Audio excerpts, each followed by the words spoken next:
Pinabubuksan ng Philippine National Police ang investigasyon sa pagpatay kay dating PCSO Board Secretary Wesley Barayuga.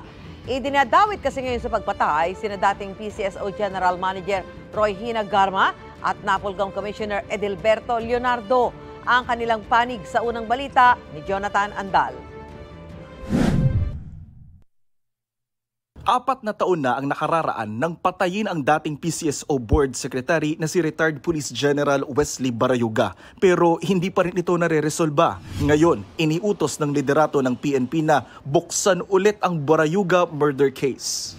Kasunod yan ang paglantad ni Police Lieutenant Colonel Santi Mendoza sa House Squad Committee hearing. Diretsahan niyang itinurong utak sa pagpatay kay Barayuga sina dating PCSO General Manager Roy Hina Garma at dating CIDG Davao Region Director at ngayon Napolcom Commissioner Edilberto Leonardo.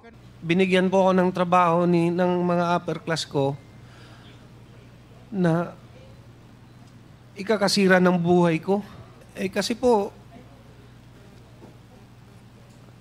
pumatay kami ng inosente. Sila Sir Leonardo na nag-utos sa amin at si Ma'am Garma po. Itinanggi ito ni Garma at Leonardo sa parehong pagdinig. Ang revelasyon ni Mendoza nangangailangan ng masusing reinvestigation. Sabi ni PNP Chief General Romel Marbil, sisikapin daw nilang ilabas ang katotohanan kahit paanong posisyon o kapangyarihan ng mga sangkot sa kaso. Anya, no one is above the law. Bibigyan daw nila ng hustisya si Barayuga at ang pamilya nito. CIDG ang mangunguna sa muling pagbubukas ng kaso. Napapanahon na raw ito, sabi ni Manila Representative Benny Abante, co-chairman ng House Squad Committee. Ang kanila raw pagdinig ay hindi lang in aid of legislation kundi in aid of prosecution din. Dapat daw ilantad at mapanagot ang mastermind at mga sangkot sa krimen.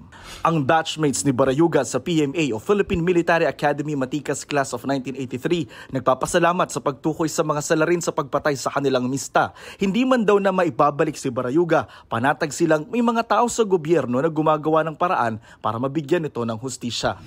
Itong unang balita, Jonathan Andal para sa GMA Integrated News. Mga kapuso, para una ka sa mga balita, mag-subscribe sa GMA Integrated News sa YouTube.